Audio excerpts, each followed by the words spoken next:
Comunidad de Minuto 30, sean bienvenidos a Perfiles en Minuto 30.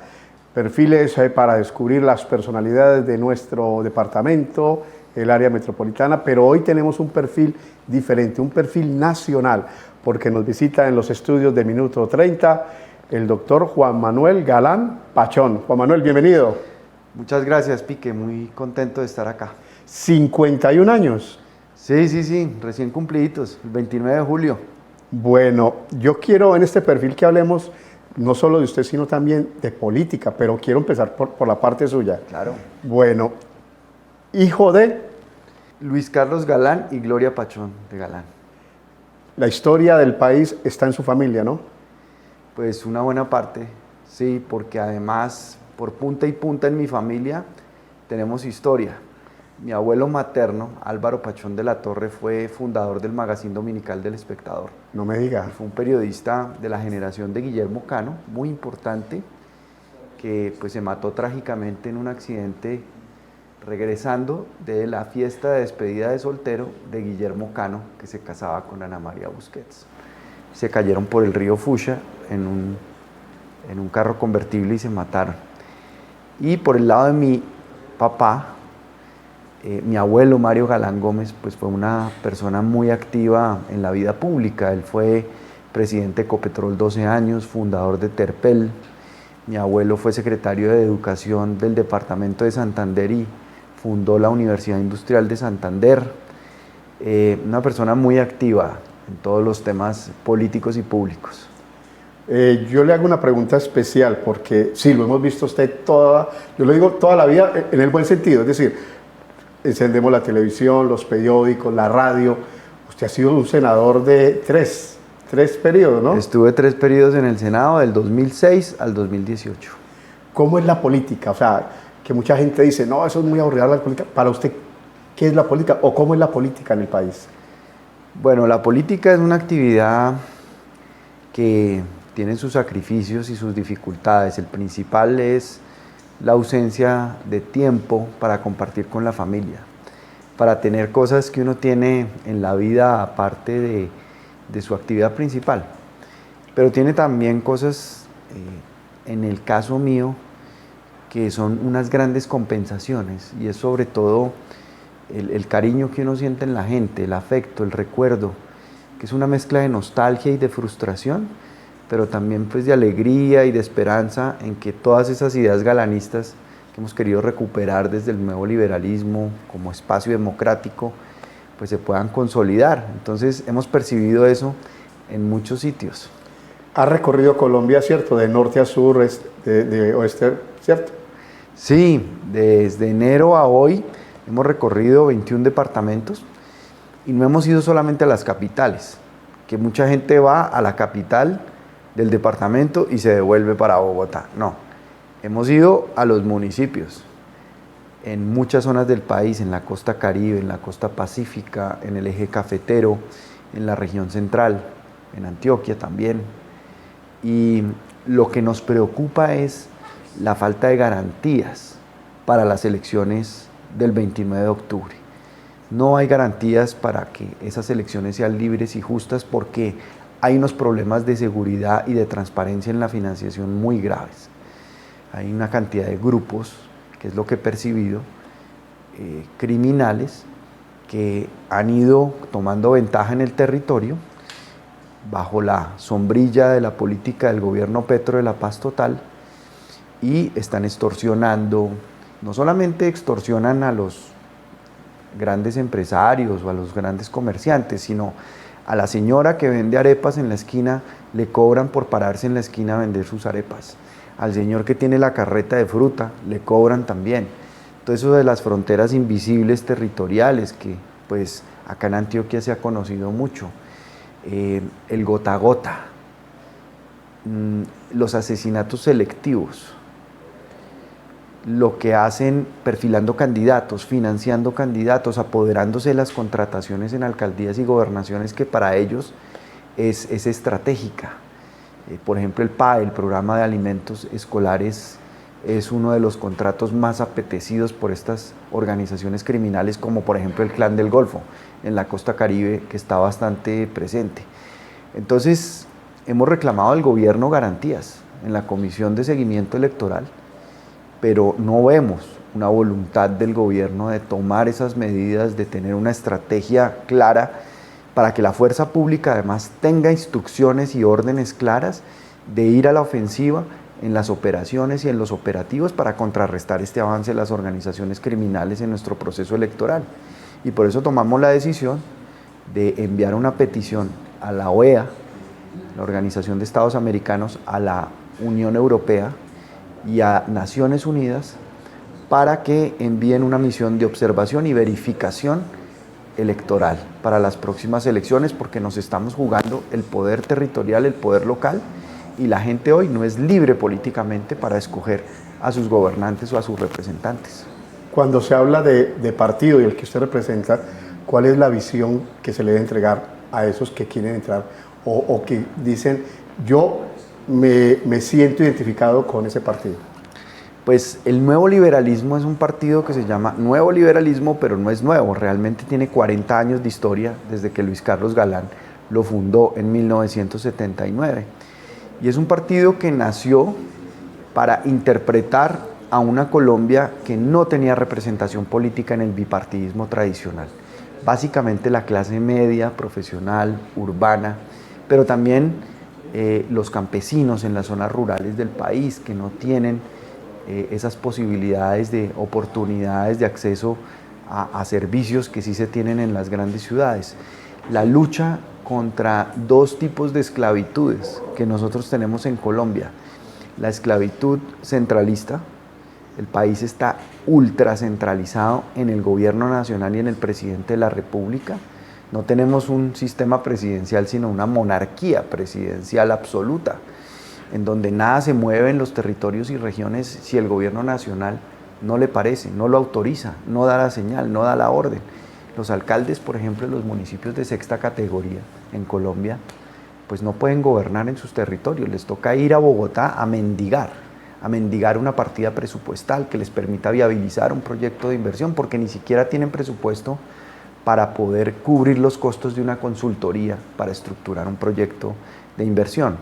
Y la otra gran esclavitud es la clientelista, y es la manera como estos clanes regionales han ido apoderándose de alcaldías y gobernaciones y se han reelegido 2, 3, 4 veces en muchas zonas del país, apoderándose de las secretarías de la contratación y usando las órdenes de prestación de servicio como mecanismo de esclavizar a la población, porque como en muchas regiones no hay empresas, no hay industria, no hay empleo, entonces la gente se emplea con el contrato de la alcaldía, de la gobernación, con eso comen ellos, comen sus familias, pero les obligan a entregar una plata mensual de ese contrato al grupo político que domina la alcaldía o la gobernación. Los obligan a registrar votantes, a llevar gente a las reuniones políticas o si no les quitan el contrato. Esa es una esclavitud porque no permite que la gente sea libre políticamente. Entonces nosotros tenemos esa causa y esa bandera en el nuevo liberalismo, esas dos grandes causas, además de pues, buscar una Colombia moderna, una Colombia conectada, una Colombia con transformación digital. Antioquia es un departamento que representa muchas cosas para usted.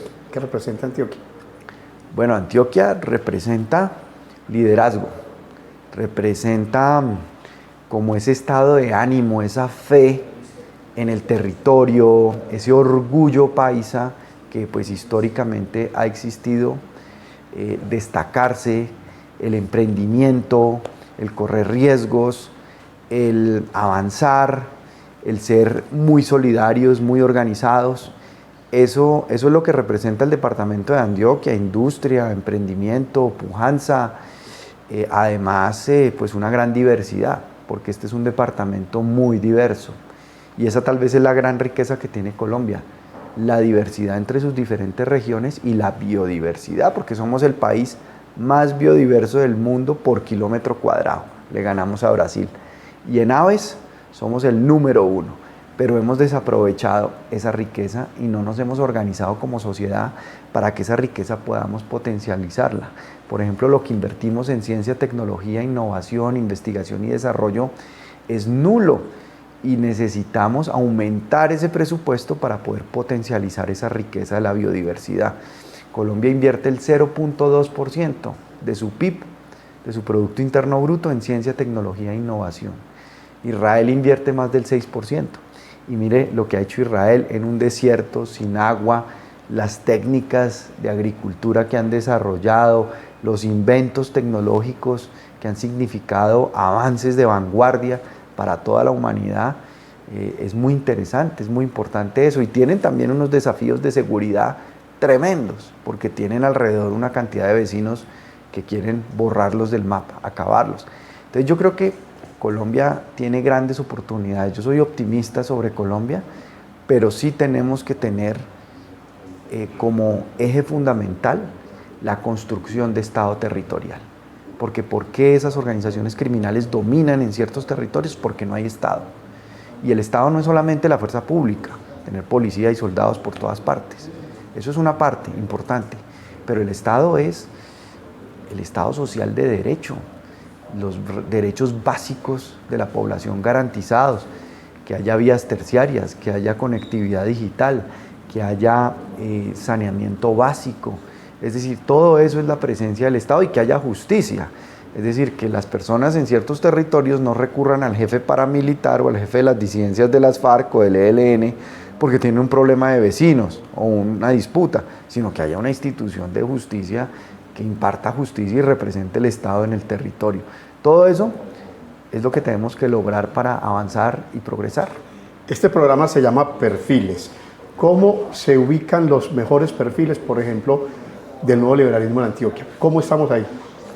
Bueno, nosotros hemos hecho un trabajo en Antioquia muy interesante en cabeza del coordinador territorial Omar Hoyos, que es también nuestro consejero nacional del nuevo liberalismo por el departamento de Antioquia y por Chocó como región. Y se ha hecho un trabajo muy serio, muy riguroso, muy responsable, certificando la ruta del aval, que es el procedimiento que el Congreso Nacional del Nuevo Liberalismo, celebrado en noviembre del año pasado, acordó para el otorgamiento de los avales, que es una garantía de que la gente que llegue al nuevo liberalismo no llegue simplemente por un aval para ser candidato y ya, sino que llegue con un compromiso de partido, porque siente sintonía con las ideas, con los principios y valores que este partido defiende desde hace 40 años. Entonces, por eso en esa ruta del aval hicimos una verificación personal de cada candidato, pasaron por el SARLAP, el Sistema de Prevención de Lavado de Activos y Lucha contra el Terrorismo, la ventanilla única, la hoja de vida. También miramos si realmente en su pensamiento, en su propuesta de campaña, tienen sintonía con las ideas que defiende el partido. Comprometimos a los candidatos coavalados y avalados a alcaldías y gobernaciones a que apoyen nuestras listas a consejos y asambleas, porque la reconstrucción de un partido que fue exterminado por la violencia, que nos asesinaron 50 de nuestros integrantes y militantes, estamos conmemorando un aniversario más, el 34 del asesinato de Luis Carlos Galán, fundador del partido, y mi padre también. Entonces, además de eso, establecimos unas líneas rojas. Es decir, dijimos, no nos vamos a aliar con el petrismo, ni con el gobierno nacional y sus partidos, ni tampoco nos vamos a aliar con el uribismo. Queremos realmente abrir espacios de participación con fuerzas que no han logrado tener esa posibilidad. Y eso lo han seguido nuestros candidatos y el proceso de Antioquia también. Mire, aquí tengo unas cifras de lo que tenemos en Antioquia. Tenemos alcaldías coavaladas, 21 alcaldías coavaladas. Tenemos concejales, 600 concejales en toda Antioquia. Ediles, por ejemplo, en Turbo tenemos 3. Tenemos ediles en Río Negro, 10. Tenemos ediles en el Carmen de Viboral, 2. Tenemos en asamblea 14 candidatos en una lista de coalición. Avales principales alcaldías 24. Y al Consejo de Medellín, pues una lista de 14 candidatos. En todo el país tenemos más de 4.700 candidatos avalados. Estamos haciendo presencia en 30 de los 32 departamentos, solo nos faltó Vaupés y Amazonas, pero en todo el país y estamos apostando por el segundo cargo de elección popular más importante del país, que es la alcaldía de Bogotá. Así que esa alcaldía me tiene que hablar en instantes. Claro, y la colonia paisa es importante movilizarla en Bogotá para que nos acompañe. Tiene una cámara enfrente, yo quiero que a esa cámara usted le hable de esa invitación y una frase. ¿Qué es el nuevo liberalismo? El nuevo liberalismo es un partido político fundado hace 40 años por Luis Carlos Galán, que desapareció por la violencia, porque lo asesinaron a él y a más de 50 de sus integrantes. Y es un partido que hoy busca renacer para defender las ideas galanistas, las ideas de una política con vocación de servicio, una política inspirada en las ideas liberales, de justicia social, de que el Estado sea fuerte, especialmente en los territorios, y no esté concentrado en Bogotá, en esa monarquía presidencial que tenemos en este momento. Que además el clientelismo y la política transaccional de que te doy un contrato, me das una plata para financiar mi campaña y entonces yo te después en la secretaría te nombro para que manejes la contratación, todas esas cosas que se ven, queremos erradicarlas como prácticas políticas corruptas que no permiten que haya oportunidades para que la población pueda avanzar y progresar. Básicamente esa es la esencia ideológica, espiritual, programática que el nuevo liberalismo defiende. Bueno, en Bogotá tenemos también pues, a un hermano, también que se está lanzando, ¿no? Carlos Fernando Galán. Bueno, ¿cómo lo ve? Pues dicen que la tercera es la vencida. Y él, pues es un candidato que no es improvisado. No cayó de paracaídas y de pronto se levantó una mañana y dijo voy a aspirar a ser alcalde de Bogotá. Lleva 16 años en su recorrido político por el Consejo de Bogotá, por el Senado de la República, como secretario de Transparencia. Fue la persona que denunció el carrusel de la contratación en Bogotá de Samuel Moreno. Lo denunció en el Consejo de Bogotá, hizo toda la investigación. Es la persona que ha denunciado el volteo de tierras, por ejemplo en la sabana de Bogotá, y cómo cambian a cambio de coimas los usos de suelo para convertir una tierra rural en una tierra urbana y de esa manera pues enriquecerse con participación lamentablemente de alcaldes que han recibido coimas, constructores que se han... Él puso las denuncias, no hizo el debate para hacer escándalo mediático y visibilizarse, no. Hizo los debates, pero fue y puso las denuncias ante las autoridades competentes y ya hay decisiones judiciales a ese respecto. Y es una persona que conoce la ciudad de Bogotá, que la ha recorrido, que la ha caminado, conoce sus barrios, conoce su gente, y es una persona que además tiene la intención y no tiene problema en reconocer lo bueno que han hecho los anteriores mandatarios. Es que aquí se volvió costumbre que todo en principio es malo porque lo hizo el anterior, y yo llego aquí a hacer todo de la nada y a crear todo. Y eso no construye procesos, y el país necesita procesos de continuidad, de que lo bueno se mantenga y se consolide. Por eso es que Bogotá no ha podido hacer el metro en más de 80 años. En cambio aquí en Medellín ustedes ya lo hicieron. No han podido hacer el tram, aquí ya lo hicieron. Ustedes fueron los primeros también en el metrocable, en todo eso de las escaleras eléctricas también, que le mejoró la calidad de vida a la gente. O sea, ustedes hacen las cosas, se ponen de acuerdo. En Bogotá tenemos un problema también de autoestima.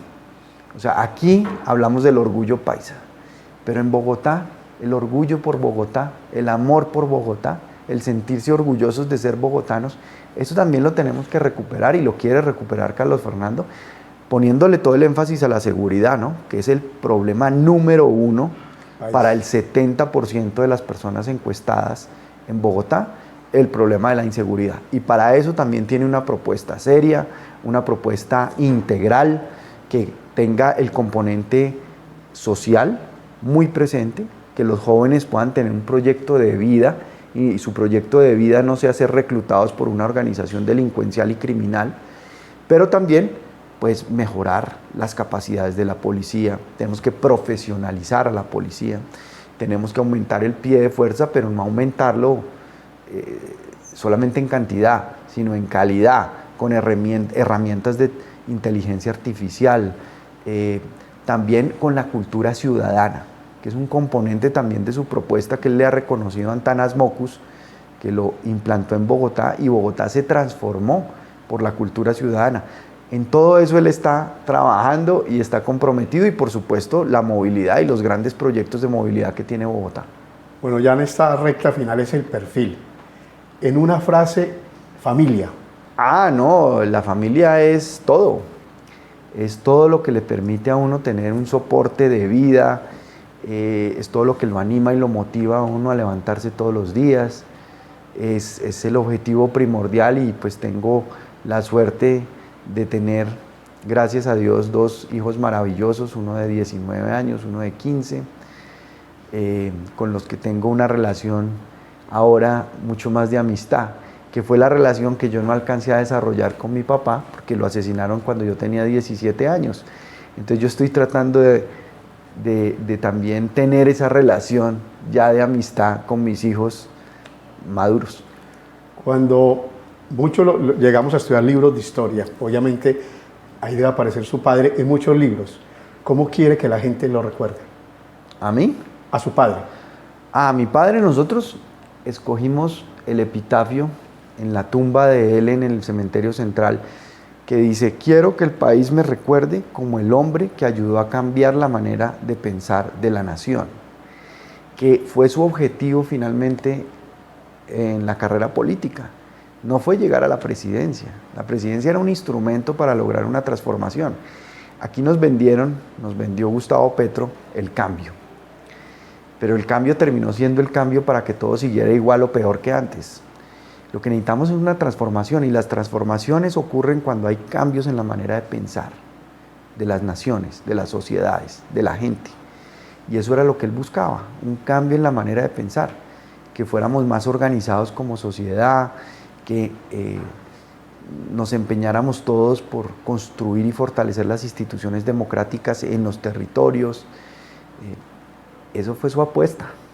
Juan Manuel, muchas gracias por haber pasado en este perfil de Minuto 30. ¿Algo que de pronto quiera decirnos ya para finalizar? No, que tengamos fe en Colombia, que tengamos optimismo, que no nos dejemos vencer, como dijo el Papa Francisco cuando vino a Colombia, por la desesperanza. No nos dejemos robar la esperanza. No caigamos en la desesperación. Vivimos tiempos retadores, difíciles, complejos, en lo económico, en lo político, en todos los campos.